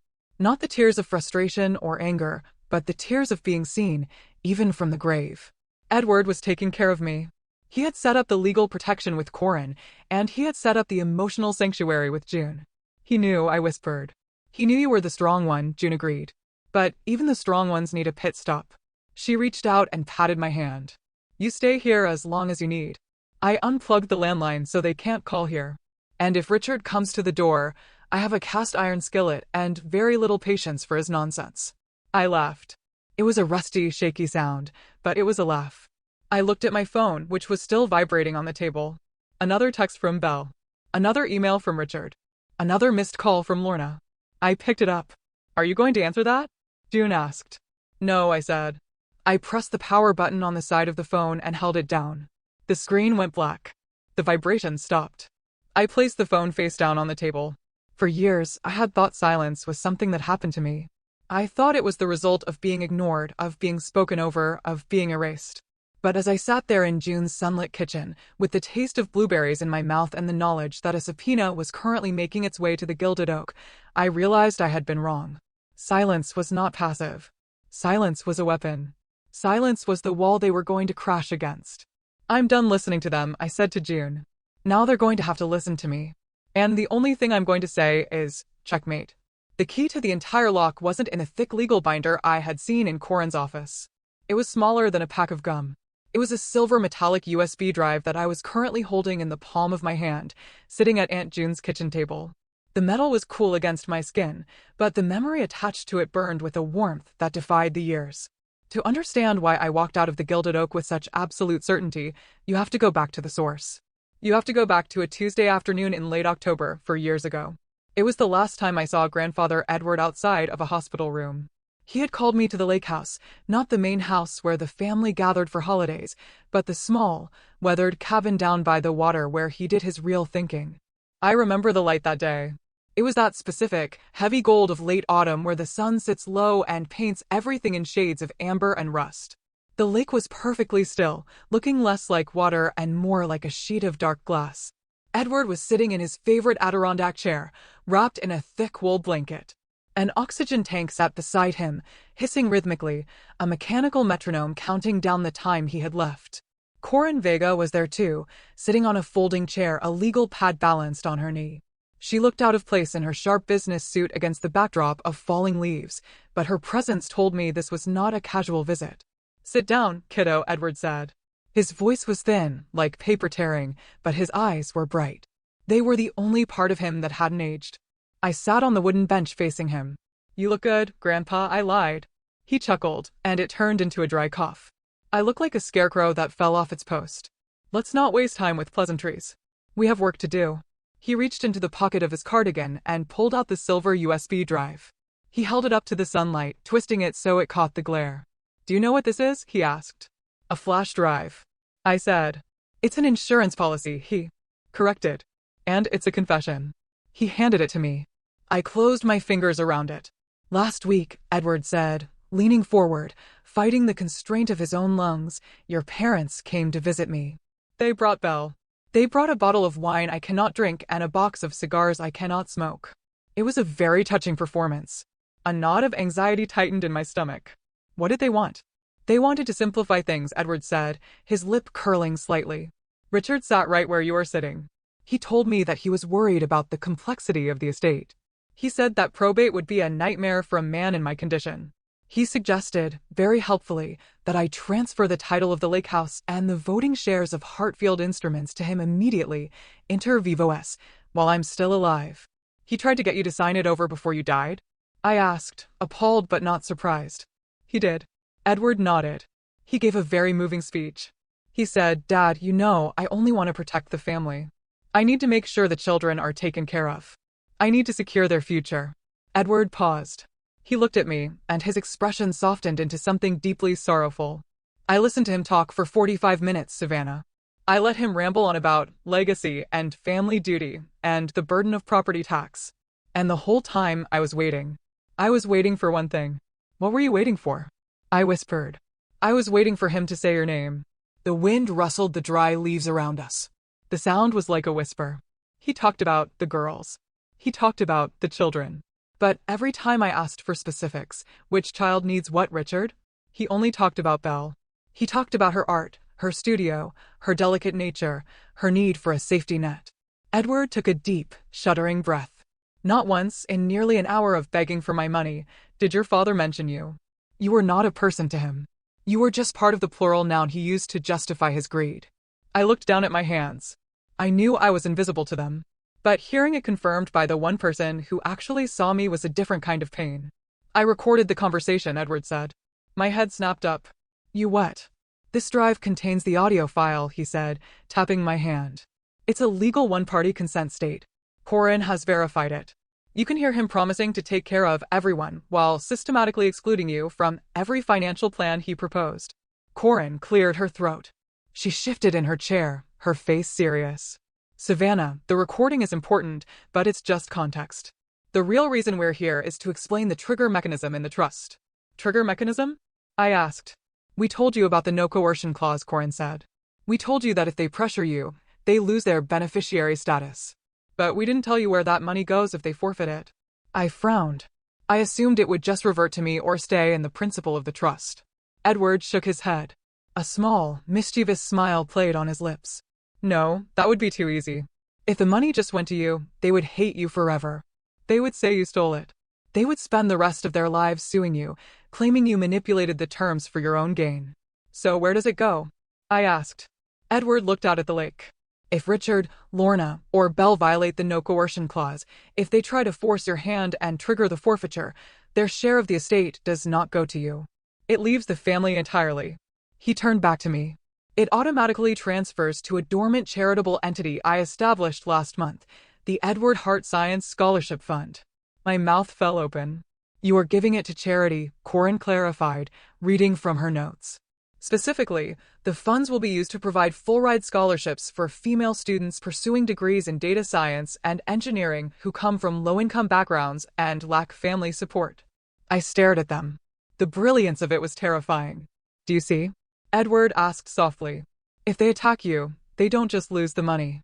They lose it to 1,000 girls who are exactly who you used to be. They lose it to the very people they think are beneath them. Grandpa, I said, my voice shaking. That's nuclear. If they find out, they'll lose their minds. That's millions of dollars. It's only nuclear if they push the button, Edward said firmly. That's the beauty of it. If they treat you with respect, if they accept your leadership, if they are kind, if they act like a family, they keep their share. They get the income, they get the lake house access, they get everything they want. He leaned forward, gripping the arm of his chair with a hand that was mostly bone and translucent skin. It is not cruel, Savannah. It is a mirror. They decide what they lose by how they treat you. If they are greedy, they lose everything. If they are kind, they keep it. I am simply letting their own character determine their financial future. But why? I asked, tears stinging my eyes. Why go to all this trouble? Why not just leave it to me and be done with it? Because, Edward said, his voice thick with emotion. I needed to make sure that when they choose money over you, and they will, Savannah, I'm sorry, but they will, I want that money to go to someone who would have been you if they had raised you right. He reached out and took my hand. His grip was weak, but the heat of his skin was real. I cannot buy you a new childhood, he whispered. I cannot buy you parents who appreciate you. But I can make sure that their greed fuels the future of someone else who is sitting in a garage somewhere, soldering a circuit board, waiting for someone to notice them. I let the tears fall. Then I cried for the little girl who stood alone at the science fair. I cried for the teenager who paid for her own textbooks. And I cried for this old man who loved me enough to turn his entire legacy into a shield to protect me. You have to promise me 2 things, Edward said, waiting for me to compose myself. Anything, I choked out. First, he said. You cannot tell them. Not a word, not a hint. If they know about the scholarship trigger, they will behave perfectly just to get the money, and then they will make your life miserable the second the check's clear. They have to reveal their true nature while they think they still have a chance to win. I promise, I said. I will not say a word. Second, he said. When it happens, when they corner you, when they scream, when they threaten you, don't explain. You don't justify. You don't argue. You just let the truth speak. You walk away and you let Corin handle the paperwork. I promise, I repeated. Good, Edward said. He settled back into his chair, looking exhausted but lighter, as if a great weight had been lifted from his chest. They think they are playing chess with me, he murmured, closing his eyes against the sinking sun. They think I am just a pawn they can knock over once I am in the grave.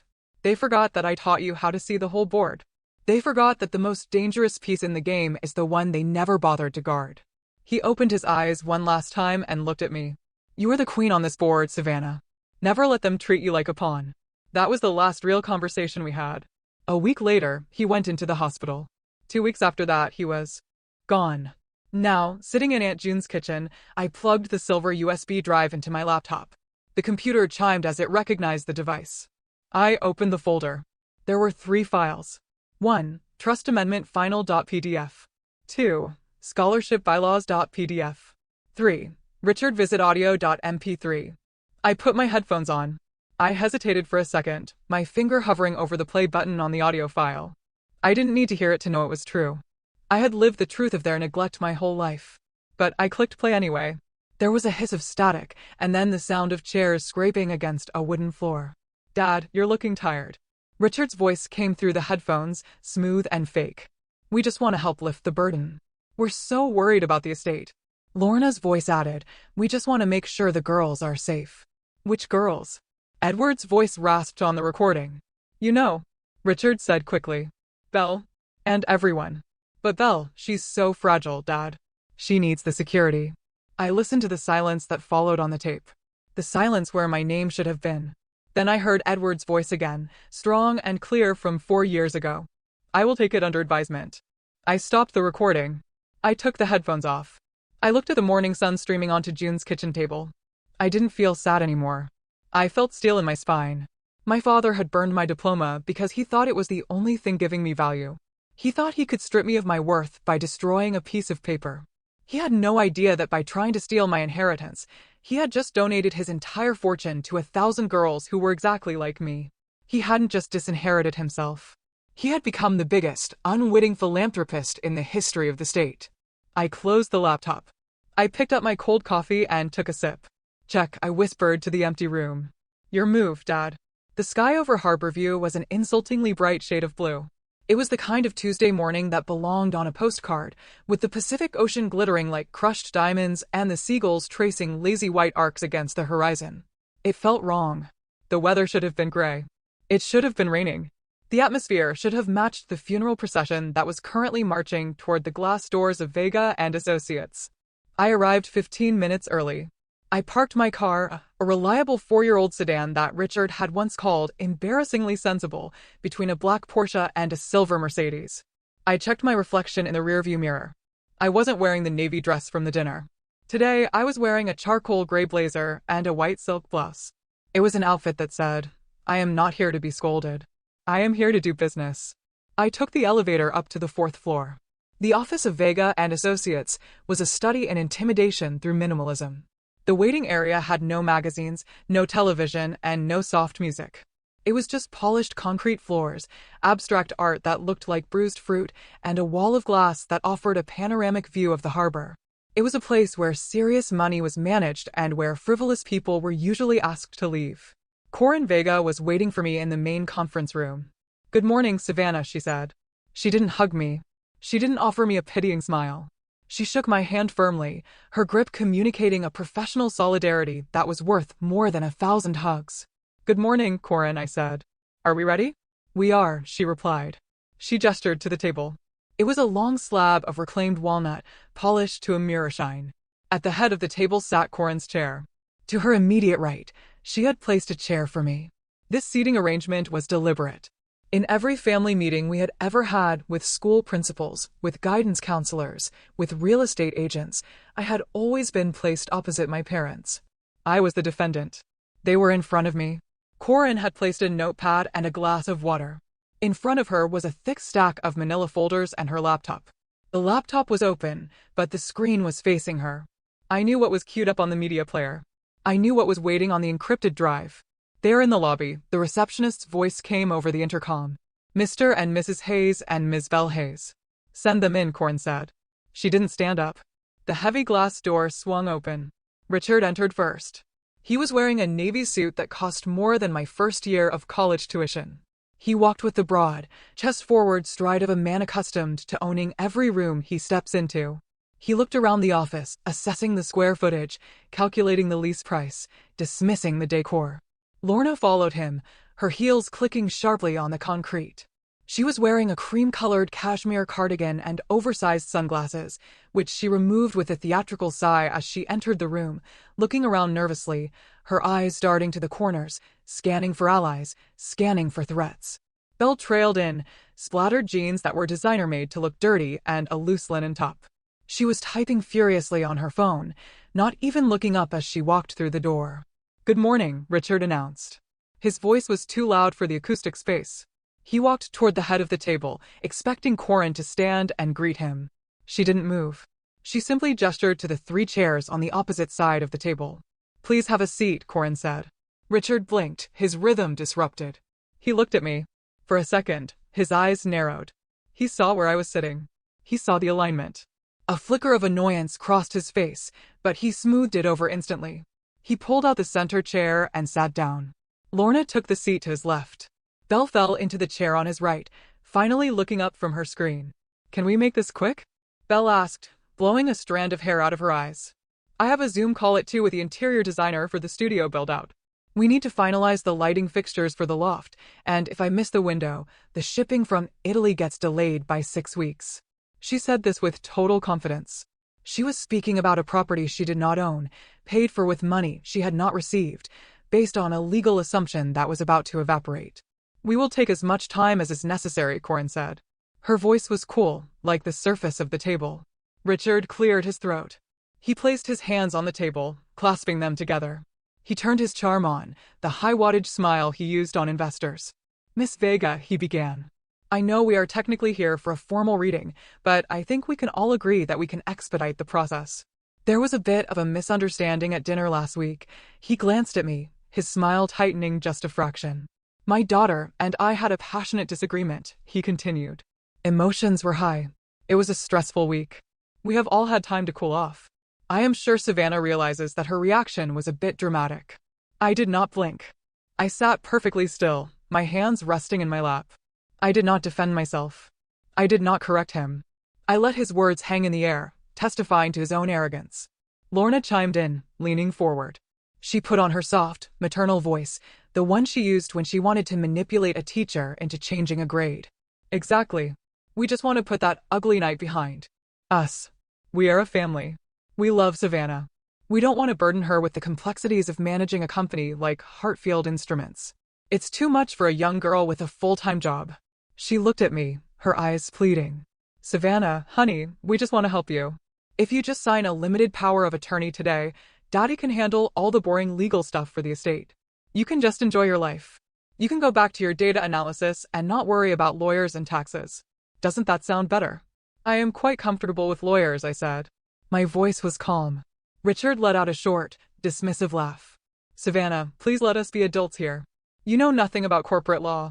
This document was designed to protect you from your own inexperience. The document you brought to dinner was drafted by a firm that does not represent this trust," Corin cut in. Her voice was not loud, but it had an edge to it that silenced Richard instantly. "And it attempted to transfer assets that are not yours to take." Richard's smile faltered. He shifted in his chair. I am the father. I am merely facilitating the transition of my father's wealth to the appropriate parties. The appropriate parties? Corin repeated. She opened the top folder on her stack. That is exactly what we are here to determine. Look, Belle groaned, tapping her nails on the table. Can I just sign where I need to sign so I can get the wire transfer initiated? The realtor is literally texting me right now asking for the landlord. There was a legal argument. There will be no wire transfers today, Miss Hayes, Corin said. Belle froze. What? This meeting is not a disbursement meeting, Corin explained. This meeting is a compliance review. Richard sat up straighter. The charm was evaporating, replaced by the red-faced aggression I had seen at the restaurant. Now listen here. I am the executive of the estate. You are not the executive, Corin corrected him. You are a beneficiary. There is a significant legal distinction. And as a beneficiary, your rights are subject to the terms and conditions established by Mr. Edward Hart. I know the terms. Richard snapped. I wrote half of them with him. You wrote nothing, I said. Richard's head whipped around to face me. Excuse me? You wrote nothing, I repeated. Grandpa Edward wrote this trust alone with Corin. You were never in the room, Dad. You were never invited. I was his son. Richard shouted. The sound echoed off the glass walls. I ran his company for 5 years. You occupied a chair, I said. There is a difference. Lorna reached out and touched Richard's arm. Richard, calm down. She's just trying to provoke you. Remember your blood pressure. She turned to Corin with a tight, strained smile. Miss Vega, surely we can resolve this amicably. Savannah is just, she's hurt because she feels left out. We understand that. We are willing to make concessions. We can set up a small cash fund for her, maybe $10,000 for a down payment on a condo, $10,000. The company was worth millions. The lake house was worth $2 million alone, and she was offering me $10,000 like it was a king's ransom, expecting me to be grateful. That will not be necessary, Corin said. Then what do you want? Richard demanded. Stop playing games. What is the holdup? Corin placed her hand on the laptop. She didn't open it yet. She just rested her hand on the lid. The trust has specific provisions regarding the conduct of beneficiaries, Corin said. Mr. Hart was very specific about the culture of the family he was leaving behind. He included a clause, Article 14, Section C, which we refer to as the no coercion clause. Richard waved his hand dismissively. Standard boilerplate. I know what it says. Don't pressure the trustee. Fine. We haven't pressured anyone. We've had discussions. Family discussions. Discussions? Corin said flatly. Yes, Richard said. We are guiding her. That is what parents do. And the events of last Friday night? Corin asked. At the Gilded Oak, would you characterize that as guidance? The room went very quiet. The air conditioning hummed a low, monotonous note. Richard stiffened. He looked at me, his eyes cold and hard. He realized, perhaps for the first time, that I had told her. But he was arrogant. He assumed it was my word against his. He assumed that without a police report, without witnesses who were willing to testify against a prominent businessman, it was just hearsay. That was a private dinner, Richard said slowly. Arguments happen. People get emotional. It has no bearing on the legal standing of the estate. Yeah, Belle added, rolling her eyes. He just yelled a little. Savannah is just being a snowflake about it. She's so sensitive. He burned my diploma, I said. It was a piece of paper. Richard exploded. It was a dramatic gesture to show you that you were focusing on the wrong things. I was trying to teach you a lesson about values. You burned her property, Corin said, writing something down on her notepad. And you issued an ultimatum. Correct me if I'm wrong, Mr. Hayes, but did you not say, if you do not respect this family, you do not deserve anything this family paid for? Richard's face went pale. I don't recall the exact phrasing. I do, I said. It's your word against mine, Richard sneered. And who is a judge going to believe? The hysterical daughter who ran away from dinner, or the father who has supported her for 20 years? Corin stopped writing. She looked at Richard. Then she looked at Lorna. Then she looked at Belle. You seem to be under the impression, Corin said, that we are negotiating. We are negotiating. Richard slammed his hand on the table. I am telling you to release the funds. Corin shook her head slightly. No, Mr. Hayes. We are not negotiating. We are simply informing you of the consequences of your actions. She rotated the laptop slowly. The aluminum casing scraped softly against the polished wood. She positioned the screen so it was facing the three of them directly. Today is only to review Mr. Edward Hart's instructions in full, Corin said, and to review the evidence that proves those instructions have been violated. She did not press play yet. She let the black screen sit there, a dark mirror reflecting their confused, angry faces. I watched them. Lorna was twisting a ring on her finger, her eyes darting between the laptop and my face. She was beginning to sense that something was wrong. The predator's instinct in her was twitching. Belle was looking at the laptop with a bored expression, clearly wondering why we were watching a movie instead of signing checks. And Richard was staring at the computer with a mixture of contempt and unease. He was a man who had spent his life bullying people into submission. He did not know what to do when the person across the table refused to flinch. I took a sip of water. The glass was cool in my hand. Are we watching a PowerPoint? Belle asked, breaking the silence. Because my designer is texting me again. She says if I don't approve the marble for the countertops by 3, we lose the lot. You don't need to worry about the marble, Belle, I said softly. Why not? She snapped. Because, I said, leaning back in my chair, you're not going to have a kitchen to put it in. Richard's head snapped toward me. Watch your tone. Corin reached out and pressed the spacebar. The room filled with the digital silence of a video file. Initializing. And then on the screen, the timestamp appeared, Friday, May 14th, 8:42 p.m. Camera 4, the Gilded Oak dining room. Richard's face went from red to the color of old ash. Lorna gasped, her hand flying to her mouth. Belle dropped her phone. It clattered loudly against the table, but nobody looked at it. They were all looking at the screen, where a high-definition video showed a man in a navy suit standing over a seated woman, holding a lighter to a cream-colored document. The audio was crisp. The restaurant's ambient noise cancellation had actually worked against them, isolating the loudest voice in the room. If you do not respect this family, you do not deserve anything this family paid for. Richard, on the screen, dropped the burning paper onto the plate. Sign it, the digital Richard screamed. Sign it, or you are not part of this family. The video ended. The screen went black for 10 seconds. Nobody breathed. The only sound in the conference room was the whir of the laptop's cooling fan. I looked at my father. He was staring at the blank screen, his mouth slightly open, his skin the color of old parchment. He looked like a man who had just watched his own execution. That, Richard stammered. That was taken out of context. The context seems quite clear, Corin said. She reached into her folder and pulled out a stack of printed papers. She slid them across the polished walnut table. Here are the emails you sent Savannah at 3 o'clock in the morning, she said. Here are the text messages from Belle demanding the studio. Here is the voicemail transcript where Mrs. Hayes admits that the burning of the diploma was a tactic to get Savannah to sign. Corin folded her hands. This is a systemic campaign of pressure. You did not just ask her to sign. You threatened to disown her. You destroyed her property. You publicly humiliated her. You have checked every single box in Article 14. No, Lorna whispered. Tears began to stream down her face, ruining her makeup. No, you don't understand. We were just stressed. We want what is best for her. We would never hurt her. You already did, Corin said. But Mr. Hart anticipated this. He left one final instruction. She clicked on a second file on the laptop. This time the video was not security footage. It was a close-up of an old man sitting in a leather armchair. He was wearing a flannel shirt. An oxygen tube ran under his nose.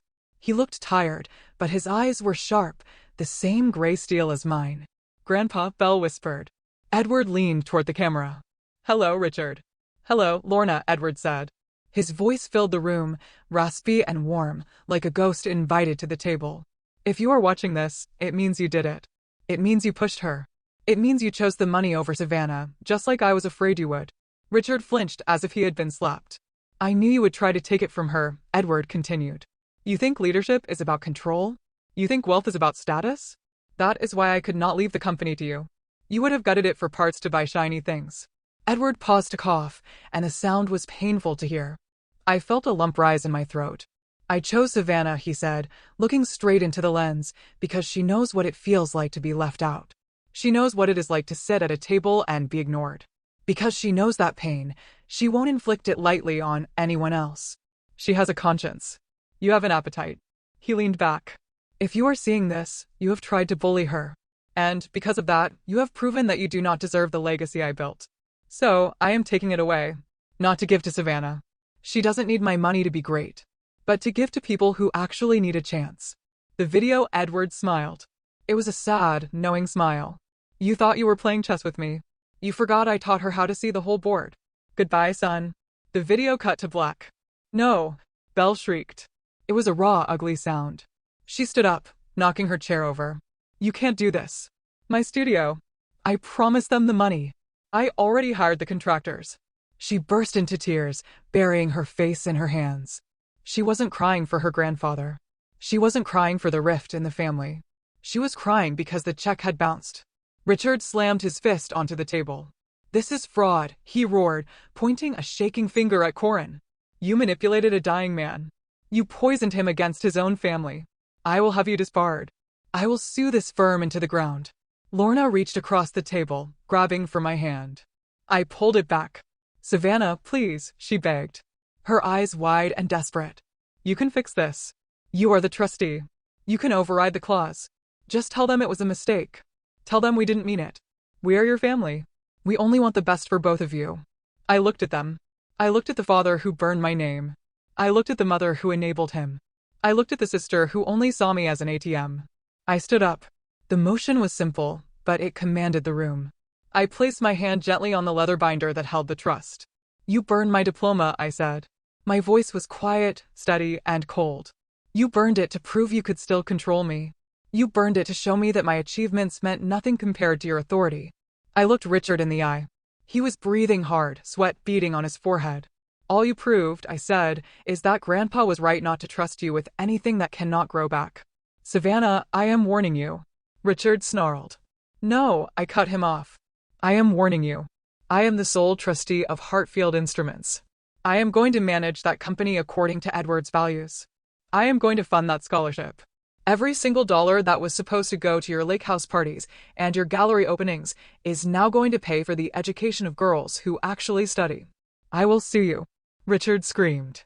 I will tie this up in court for 10 years. Corin spoke up, her voice dry as dust. You are welcome to try, Mr. Hayes, but I would not recommend putting that video of you holding a lighter in front of a jury. They tend to frown upon parents who blackmail their children. Richard froze. He knew she was right. The video was a death sentence for his reputation. If that footage leaked, he would be a pariah at his country club, in his business circles, everywhere. He slumped back in his chair, defeated. The fight drained out of him, leaving only a bitter, hollow old man. I picked up my purse. I checked my reflection in the glass wall one last time. I didn't look like the invisible girl anymore. I looked like a CEO. This isn't me taking something from you, I said to the 3 people sitting in the ruins of their own greed. I turned toward the door. This is you handing it away. I walked out of the conference room. I walked through the minimalist lobby. I stepped into the elevator and watched the door slide shut, cutting off the view of my family arguing with the lawyer. When I stepped out of the building, the wind hit me. It was a strong, salty breeze coming off the harbor. The sky was still that insultingly beautiful blue. I took a deep breath. It tasted of salt and freedom. I didn't know exactly what the next chapter looked like. I had a company to run. I had a scholarship to build. I had a lot of work to do. But for the first time in my life, the silence around me wasn't empty. It was peaceful. I walked toward my car, ready to start. Ending NCTA, my father thought he could burn away my worth, but all he did was ignite my true power and unwittingly fund a brighter future for countless others. What an ironic twist, right? He spent his life chasing control and status, only to lose both by trying to break the one person who refused to be broken. I'm curious, what would you have done in my place when faced with such blatant manipulation and betrayal? Have you ever had to draw a line in the sand with family? Tell me what you think in the comments below. I really want to know.